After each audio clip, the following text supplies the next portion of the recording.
Buen día, profesor. Hoy tenemos el gusto de ponerle la charla sobre el Comité de Basilea, con los integrantes Jan García, Yalibet Guerra, Betsaida Pinto, Kevin de Grecia, Geraldine Enrique y mi persona, Mem Villarreal. Historia. El comité fue establecido en 1975 por los presidentes de los bancos centrales de 11 países de miembros del grupo de los 10. En aquel momento normalmente se reúne en el Banco de Pagos Internacionales de Basilea, Suiza, donde se encuentra su secretario permanente de 12 miembros a su reunión plenaria que se celebran 4 veces al año, así que también representantes de la autoridad nacional. Con el nombre de Basilea I se conoce el acuerdo publicado en 1998 en Basilea, Suiza, por el Comité de Basilea, compuesto por los gobernantes de los bancos centrales de Alemania, Bélgica, Canadá, España, Estados Unidos, Francia, Italia, Japón, Luxemburgo, Holanda, el Reino Unido, Suecia y Suiza. Es decir, este acuerdo requería que los bancos mantuvieran un nivel mínimo de capital equivalente al 8% entre capital y los activos ponderados por riesgo. En el año 96, el acuerdo se modificó para que tuvieran en cuenta el riesgo de mercado. Principios básicos de la Basilea. Los principios básicos para la supervisión bancaria efectiva fueron emitidos por el Comité de Basilea en septiembre de 1997 y aprobados por la Comunidad Financiera Internacional durante la reunión anual del FMI y el Banco Mundial de Hong Kong en octubre de 1997. El Comité de Basilea considera que los mismos deben ser implementados por las autoridades bancarias y públicas en todos los países para lograr un sistema de supervisión efectivo, ya que esto provee a la Comunidad Financiera Internacional un punto de referencia para evaluar la efectividad de los regímenes de supervisión bancaria. El objetivo principal de estos principios es ayudar a los países a fortalecer sus procedimientos de supervisión en conexión con su trabajo, teniendo por finalidad promover la estabilidad financiera y económica y macroeconómica en una forma global. Los principios básicos de Basilea comprenden 25 principios básicos que deben establecerse para que un sistema de supervisión sea efectivo. Los principios se relacionan con condiciones previas para una efectiva supervisión bancaria. Principio 1. Autorizaciones y estructuras. Principios 2 al 5. Regulaciones prudenciales y requerimientos. Principios del 6 al 15. Método de supervisión bancaria progresiva. Principios del 16 al 20. Requisitos de información. Principio 21. Poderes formales de los supervisores. Principio 22. Bancos extrafronterizos. Principios 23 al 25. El acuerdo establecía una definición de capital regulatorio compuesto por elementos que se agrupan en dos categorías, si cumplen ciertos requisitos de permanencia, de capacidad de absorción de pérdidas y de protección antiquiebra. Este capital debe ser suficiente para hacer frente a los siguientes riesgos: riesgo de crédito, riesgo de mercado, riesgo de tipo de cambio.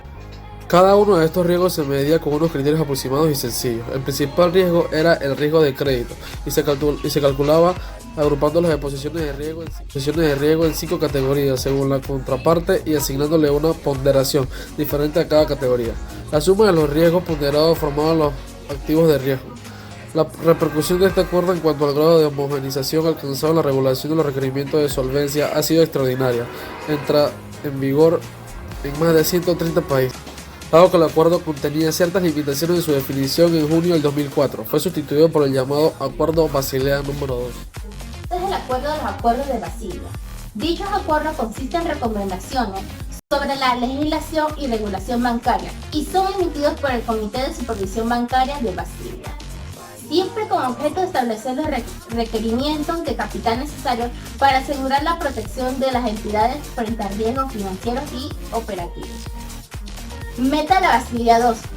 La meta general de la Basilea II es promover la capitalización adecuada de los bancos y estimular mejoras de la gestión de riesgo, fortaleciendo así la estabilidad del sistema financiero.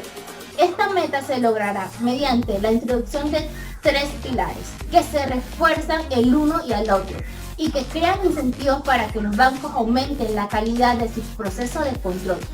El primer pilar representa un fortalecimiento significativo.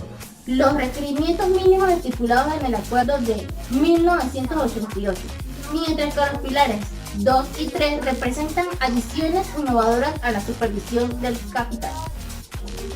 Objetos de la Basilea II. Enfrentar el riesgo de una forma más global y adecuar el capital regulatorio. Fomentar la igualdad para competir. Fortalecer la estabilidad del sistema financiero. Basilea II. La principal limitación del acuerdo de Basilea I es que es insensible a las variaciones de riesgo y que ignora una dimensión esencial: la de calidad crediticia y por lo tanto la diversa probabilidad de incumplimiento de los distintos prestatarios.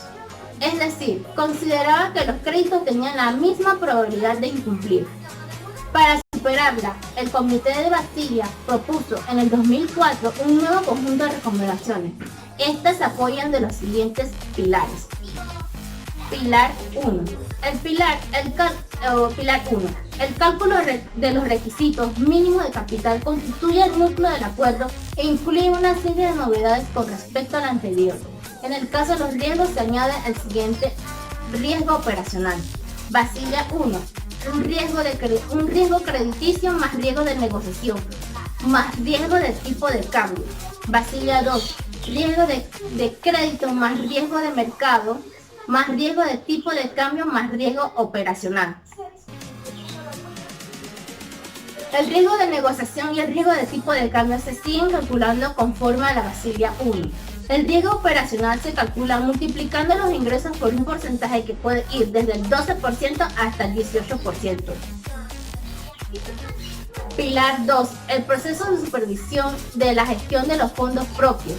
Los organismos supervisores nacionales están capacitados para incrementar el nivel de prudencia exigido a los bancos bajo su jurisdicción. Además, deben validar tanto los métodos estadísticos empleados para calcular los parámetros exigidos en el primer pilar, como la suficiencia de los niveles de fondos propios para hacer frente a una crisis económica, pudiendo obligar a las entidades a incrementarlos en función de los resultados. Se exige que la alta dirección del banco se involucre activamente en el control de riesgo y en la planificación futura de las necesidades de capital. Las necesidades de capital deben ser discutidas entre la alta dirección y supervisor bancario. Como el banco es libre para elegir la metodología para su autoevaluación, para grupos financieros multinacionales se establecen colegios supervisores. Este pilar establece 4 principios fundamentales. Principio 1. Los bancos deberán contar con un proceso de evaluación de la suficiencia de capital total en función a su perfil de riesgo y con esta estrategia para mantener sus niveles capitales. Principio 2. Los supervisores deberán examinar y evaluar las estrategias y valoraciones internas de la suficiencia del capital de los bancos, así como asegurar la aplicación de los coeficientes de capital del supervisor. 3. La disciplina de mercado. Su principal objetivo es fomentar la disciplina de mercado sobre las entidades bancarias mediante la divulgación de información financiera veraz y completa. ¿Esto qué quiere decir? Que si los mercados están bien informados, permitirán a aquellas entidades con un perfil de riesgo inferior, contribuyendo con el apoyo de los 2 pilares anteriores a la estabilidad del sistema bancario. El acuerdo estableció normas de transparencia y exigió la publicación periódica de información acerca de su exposición a los diferentes riesgos y la suficiencia de sus fondos propios. El objetivo es la generalización de las buenas prácticas bancarias y su homogeneización internacional. La reconciliación de los puntos de vista financieros contables de la gestión del riesgo sobre la base de la información acumulada por las entidades. La transparencia financiera a través de la homogalización de los informes de riesgo publicados por los bancos. La información debe incluir descripción de la gestión de riesgos, objetivos, políticas, estructuras, organización, alcance, políticas de cobertura y mitigación de riesgos. Aspectos técnicos del cálculo de capital, diferencias entre la consolidación financiera y regulatoria. Descripción de la gestión del capital, composición detallada de los elementos del capital regulatorio disponible. Requerimientos del capital por cada tipo de riesgo, indicando el método de cálculo utilizado. El requisito inicial es que se publique al menos anualmente, aunque es previsible que la frecuencia sea mayor, al menos resumida, y sus contenidos mínimos se irán añadiendo la información que el mercado exige en cada momento. Diferencias entre la Basilea I y la Basilea II.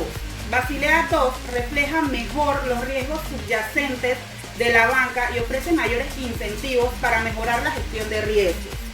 Basilea II, aparte de la estructura básica, el acuerdo de 1988 o Basilea I, para establecer exigencias de capital y mejora la sensibilidad del marco de capital a los riesgos que los bancos realmente enfrentan. Esto se logrará, en parte, al adaptar mejor los requisitos de capital al riesgo de pérdidas por crédito e introducir una nueva exigencia de capital para exposiciones al riesgo de pérdida causada por fallas en la operación.